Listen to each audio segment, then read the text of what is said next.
The guy that owns the company says, I hire for will, I train for skill. Give me the people with the right attitude, and I'll train them up. I find that all over the world. Another great leader that hires great people is a company I work with in Dubai.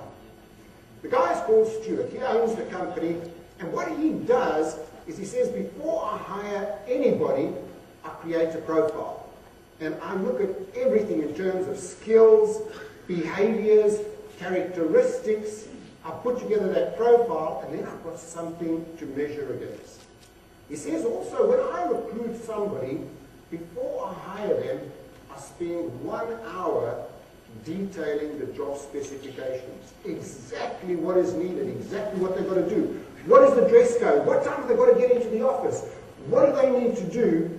And he says, you know, about half the time, some of the people say, well, that's not for me.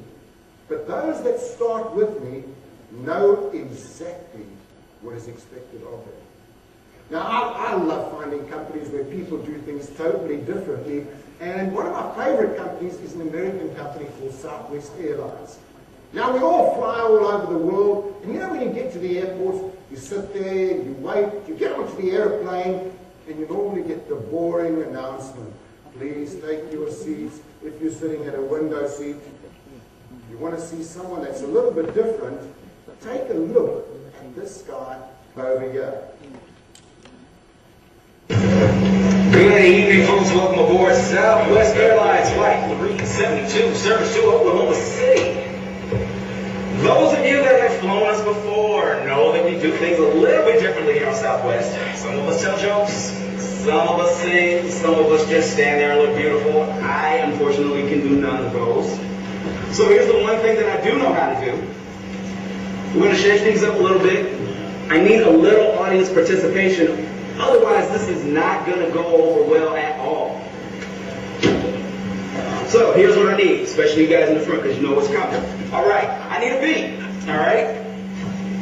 All I need you to do is stomp and clap, and I'm going to do the rest because I've had 5 flights today, and I just cannot do the regular boring announcement again. Otherwise, I'm going to put myself to sleep. So, you guys with me?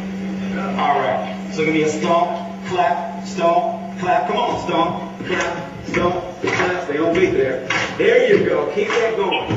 This is Flight 372 on SWA. The flight attendants on board serving you today. Teresa in the middle, David in the back. My name is David and I'm here to tell you that shortly after takeoff, first things first, there's soft drinks and coffee to quench your thirst. But if you want another kind of drink, then just holler. Alcoholic beverages will be $4. If a Monster energy drink is your plan, that'll be $3 and you get the whole can. We won't take your cash, you gotta pay with plastic. If you have a coupon, then that's fantastic. We know you're ready to get to new places. Open up the bin, put away your suitcases. Carry on items, go under the seat in front of you, so now you wipe things by your feet. If you have a seat on the road with the exit, we're going to talk to you, so you might as well accept it. You gotta help us evacuate in case we need you. If you don't want, then we're going to reseat you. Before we leave, our advice is put away your electronic devices. Fasten your seatbelt, then put your trays up. Press the button to make the seat back raise up. Sit back, relax, have a good time. It's almost time to go, so I'm done with the ride. Thank you for the fact that I wasn't ignored. This is Southwest Airlines. Welcome aboard.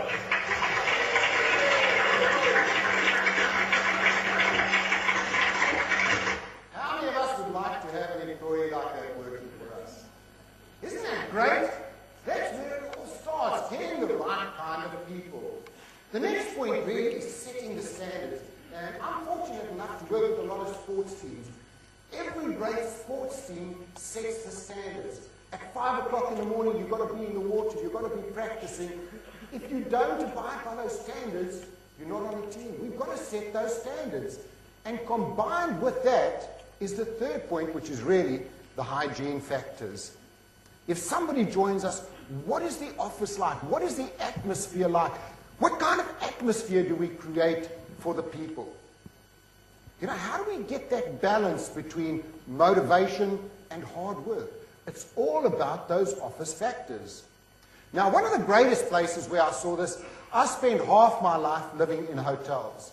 Most hotels that I go into, you go in and I'll stand for 10 minutes before somebody will look up and serve me.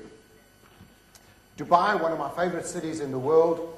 I go there 3 or 4 times a year. And a couple of years ago, I said to my wife, we're going to go there on holiday. So I phoned a friend of mine. I said, book me into the Jumeirah Beach Hotel. He says, no. You're not going to the Jumeirah Beach Hotel. Go to Le Royal Meridian. He says, that's where you're going to see people where they set standards, where they create the right kind of hygiene factors. Just go and see what it's all about. So I say, okay. And I book, but I book on a bed and breakfast basis only. I hate hotel food. I said to my wife, every night we'll take $100. There's so many great restaurants in Dubai. We'll go to a different restaurant every night. Well, we arrive at the hotel, and as we walk in, we welcome so warmly. Mr. Furness, Mrs. Furness, come and sit in the lounge, some orange juice. And we start to feel good. The young lady says to me, I see that you've booked on a bed and breakfast basis only. We have 8 restaurants in the hotel. They are all fantastic. Because it's your first time at this hotel, any evening meal at any restaurant, free. Now, I want to tell you there's not many words that motivate me, but free, I love that word. I said to my wife, this is great, free food. Within 2 hours, everybody knew our names. I don't know how they did that. We'd walk past a chambermaid, they'd say, morning, Mrs. Furness. My wife said, what's going on? This is scary. How do they know my name?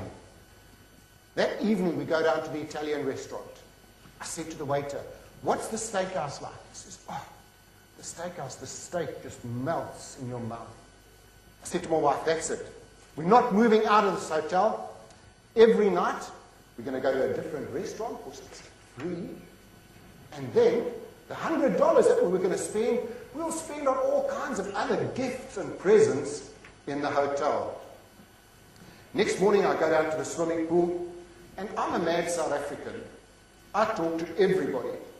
There's a guy sitting next to me. I said, you know how lucky I am? I booked on bed and breakfast. All my evening meals free. What do you think of that? He says, me too. And I just realized what a great strategy it was. Under-promising, over-delivering. We went down to the swimming pool. Normally I pay $5 for a bottle of water. Free water. You know, at the end of it, I wanted to find out what kind of person created this incredible atmosphere with the right standards, the right kind of people. A young lady that had taken over the hotel 2 years before. That hotel was at the bottom of the Meridian group. When we went there, #1 in the world. Right now, every year, she wins all of the prizes. And I want to share with you her winning strategy.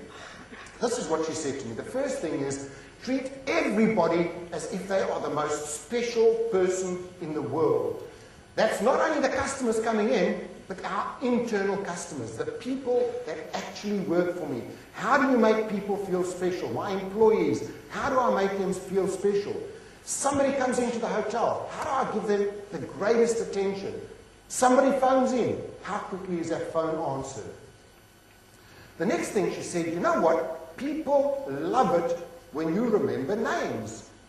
So everybody goes on a course to remember names. Now, I don't know about you, but I'm not too good at remembering names. Anyone else here not good at remembering names? My worst experience ever. I was going to go and see one of the top people at IBM, and his name was Eustace Harris. And I'm sitting in reception, and I said to myself, please don't call him Eustace Harris. And the brain is a funny thing, isn't it? I walked in there, I said, hi Eustace, how are you doing? And then I had a brain drain. I kept calling him useless the whole time. But I didn't get that sale. But remembering names, so important. The third one, she says, you know what, we don't have customer service training. Everybody talks about customer service. We have quality awareness. Our hotel is all about quality. Everybody's got to be aware of quality. The next thing she says, you know what, I'm the leader of this place. I'm the human resource manager. I'm running this hotel. My job is, how do I create a fun focus on everyday things? I've got all of my staff coming in. How do I make it fun for them? How do I create that balance between hard work and fun? That's my job. There's the biggest thing that she said. Customer first, task second. All of my staff are taught, somebody comes in here, you drop what you're doing, you make eye contact, you smile, you get your attitude right, and everybody in the hotel does that. Customer first, task second. This is a great, great idea for every organization. She started a thing called the buddy system. Everybody that joins the hotel is assigned a buddy for the first 3 months. You know, I go into a lot of companies, somebody joins the company, they give them a little bit of training for a day or two, and then they're left alone. And this poor person just, everyone's too busy to talk to them. Over here, everybody is assigned a buddy. A new waiter joins, they have a waiter buddy. A new one at the front desk joins, they assigned a buddy. She says it's cut down on management time. The buddies feel fantastic, and it really, really works well. Every day she has some team building for the staff. She has 800 members of staff. Every day you'll see 50 members of staff on a beach, playing soccer, volleyball. She says, I've got to create that fun atmosphere. People spend 70% of their time at work. How do I create that great, great fun atmosphere? She also has a good idea scheme. She says, you know what, nobody just says how great our rooms are. Everybody says they love it when they go down to the swimming pool. They get free water. They get little spray bottles. That idea came from a swimming pool cleaner. Employee of the Year goes to London or Paris. She asked them, what do you want? And of course, my favorite thing is once a year, they have the Meridian Oscars. It's like the biggest night of the year, the Oscar Awards. All the guys get dressed up with the bow ties, all the ladies with their fancy dresses, and everybody gets recognition. And the waiter of the year is so-and-so. I just want to thank my mother and father for sending me to Dubai. Everybody gets recognition.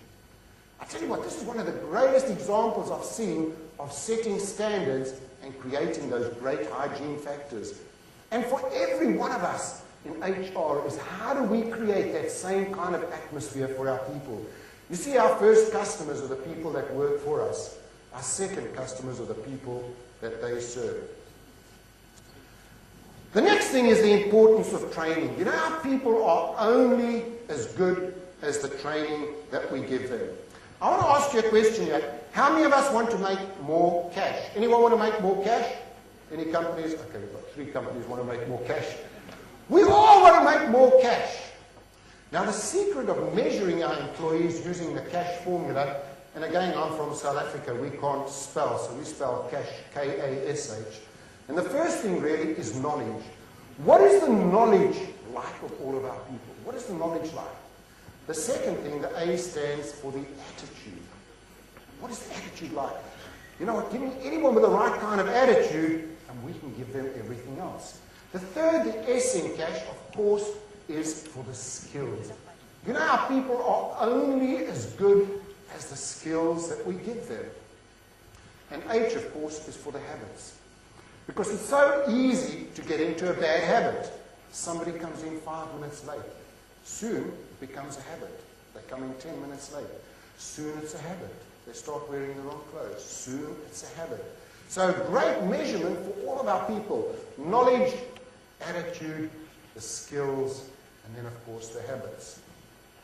Then we've got to be aware of style, because we've got to treat each of our people differently. Everybody that works for us likes to be rewarded in different ways, likes to be recognized in different ways. And I want to find out a little bit more about each and every one of you in the audience. So this is a little test that I'm going to do.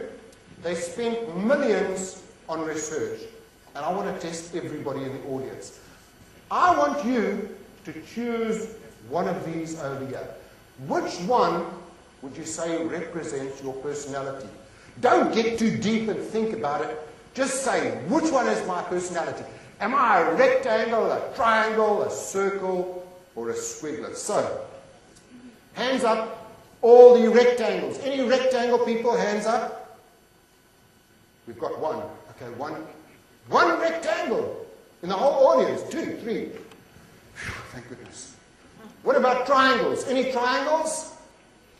Okay, quite a few triangles. Circles. How many circles? How many? Oh, isn't that lovely? And, squigglers. How many squigglers? They spent millions on research. This is what they found out. Our rectangle people, there was 3 of them in the audience, by the way. These are the super intelligent. Only 3. How about our triangles? Any triangles? Triangles here, we had a lot of triangles. Very task focused. Let's get things done. What about our circles? Who are all our circles again? All the circles. These are just happy, loving people. Let's hold hands and play together. You're just the team members. Everybody loves you. And then our squigglers. Squigglers, can you please stand up? We know who you are. Come on, I saw it. Yeah, all the squigglers stand up. Okay, research shows 24 hours a day, all these people love to do is party, have fun. So we got that right, haven't we? In fact, we know our employees fall into different sort of personality styles. We've got our task-focused people that are working for us. These people are great. They can be a little bit rude on the phone. If they're a customer of ours, they will send us an email which is one line in the subject line. What they want back is one line in the subject line. You've got to treat them according to their personality. And then you've got your expressives. Well, hey, how's it going? That's fantastic. Let's go and have some lunch together. They are so enthusiastic. If you've got these employees, you put your arm around them and you show them lots of recognition. Then you've got your security focused. And all they want is a little bit of love. Always remember their birthdays. Ask them about the children. For them, it's all about the relationship. And then, of course, we have our accountants and our engineers. These are our detail-focused employees. Now, if you get an email from one of them, it's 15 pages long. They want 15 pages back again. And we've got to treat each of our employees differently. Everybody likes to be treated in a different way. Now, I saw a great little video that really demonstrates this for me, because I was in India, one of my favorite countries in the world. Who's been to India? Oh, it's an amazing country.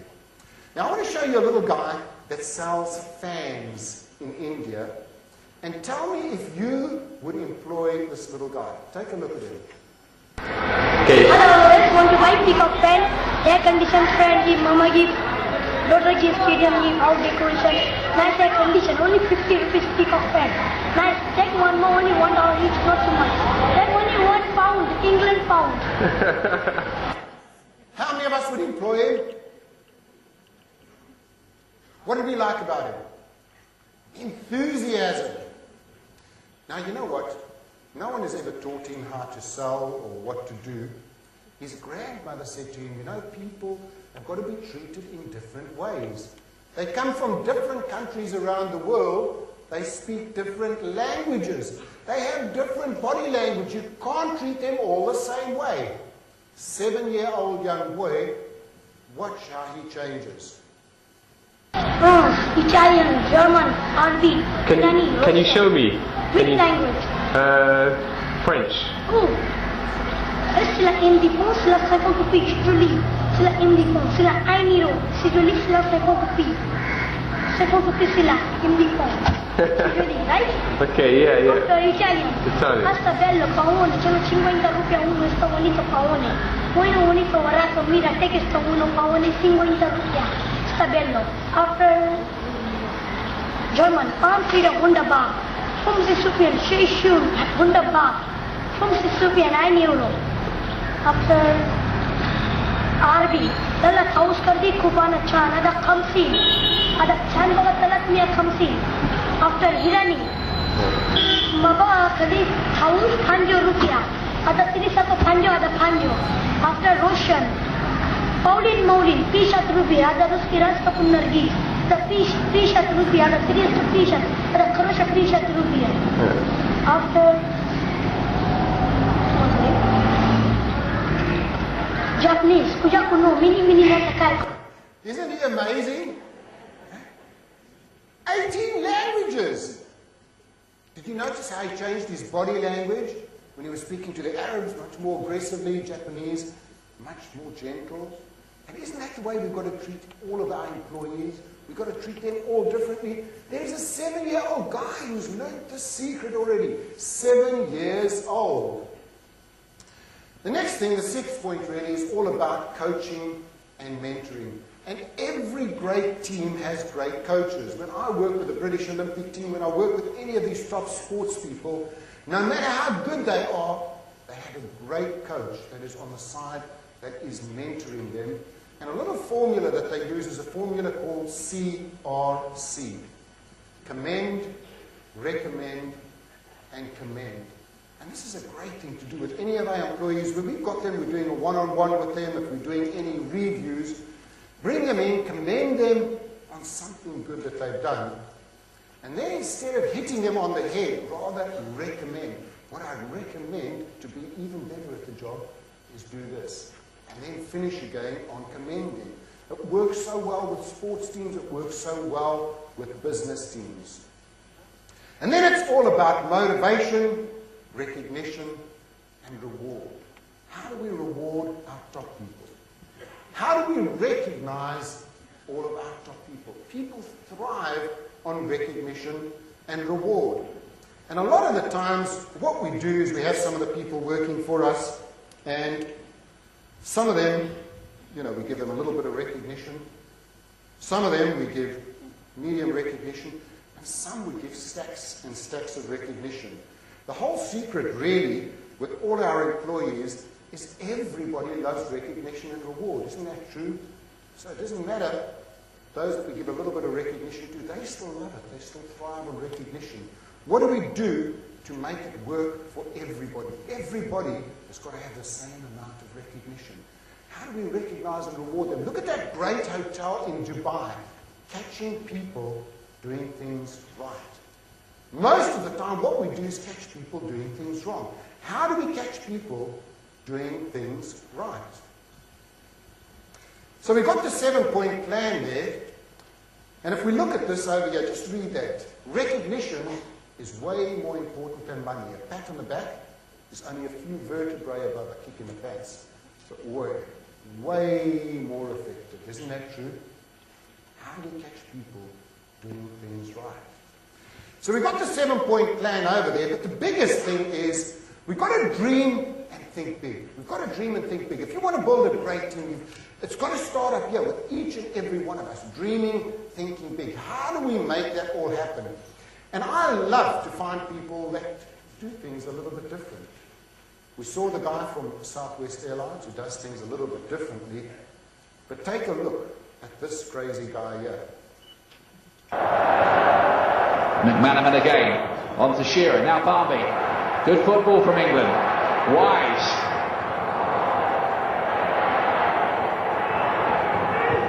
Redknapp. Goodness me, have you ever seen anything like that in your life from a goalkeeper? That is quite the most remarkable piece of goalkeeping I have ever seen. From the master of the unpredictable. Do you know where he comes from? Colombia.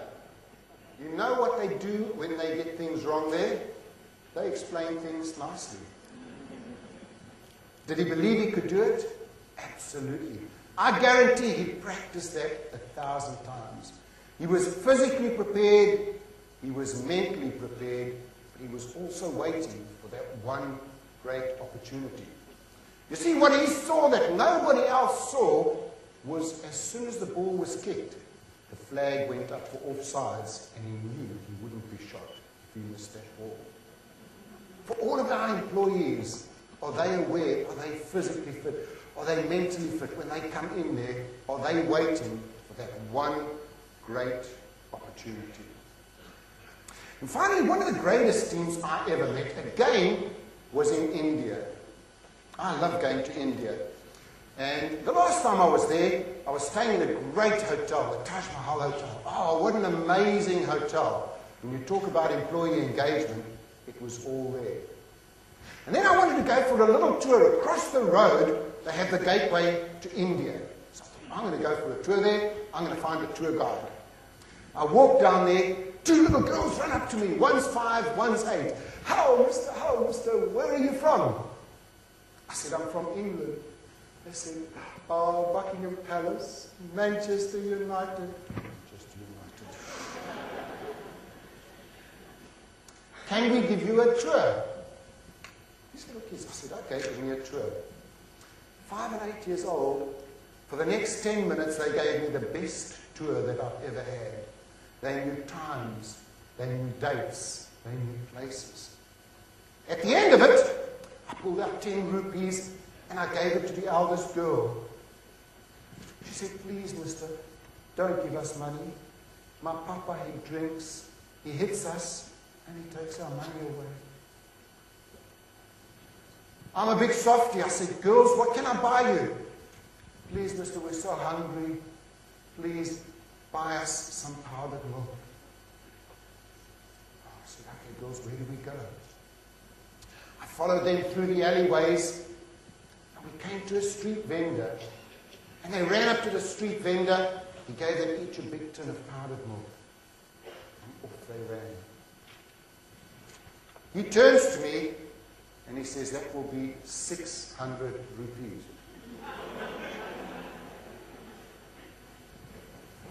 I was going to give them 10 rupees, 600 rupees.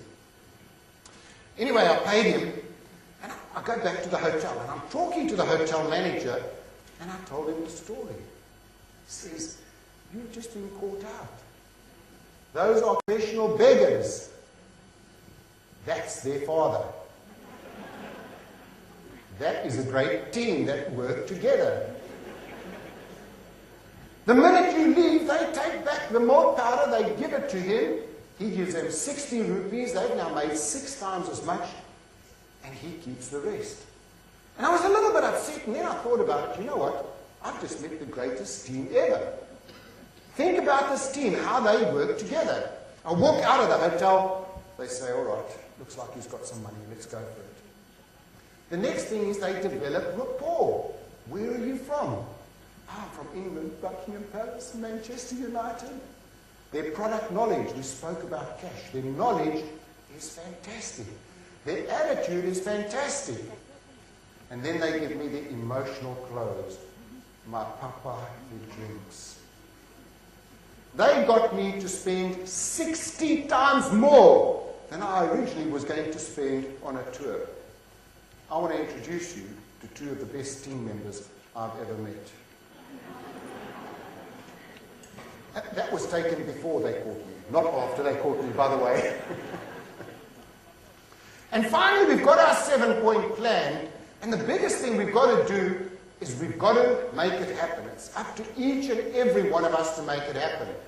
Now, I come from Africa, and in Africa we do things very, very differently.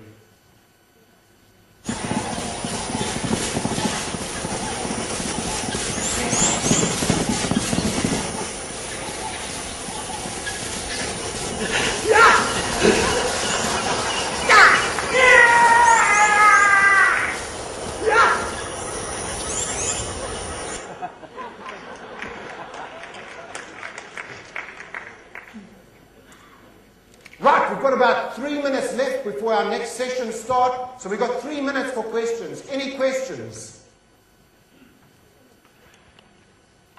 I love it when there's no questions.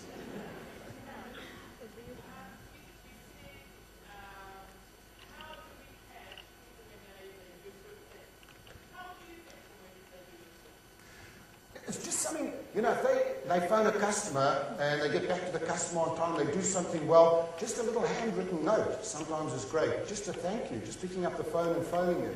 So many times they do those small little things, but they never get any recognition, so they stop doing those things. It's those tiny little things that count. as I say, a little handwritten note, just a small little thing, just to thank you, bringing them into the office, a cup of coffee. Thank you so much for doing that. People doing things right. Any other questions? No, thank goodness. Okay, well, I hope you've enjoyed this session. 7-point plan.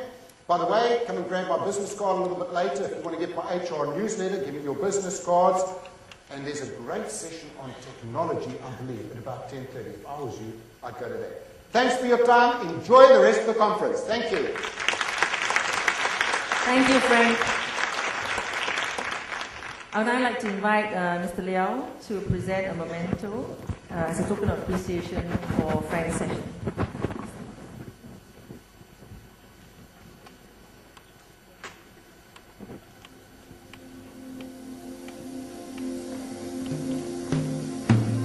Thank you. Let's give another big round of applause to Frank for his wonderful session.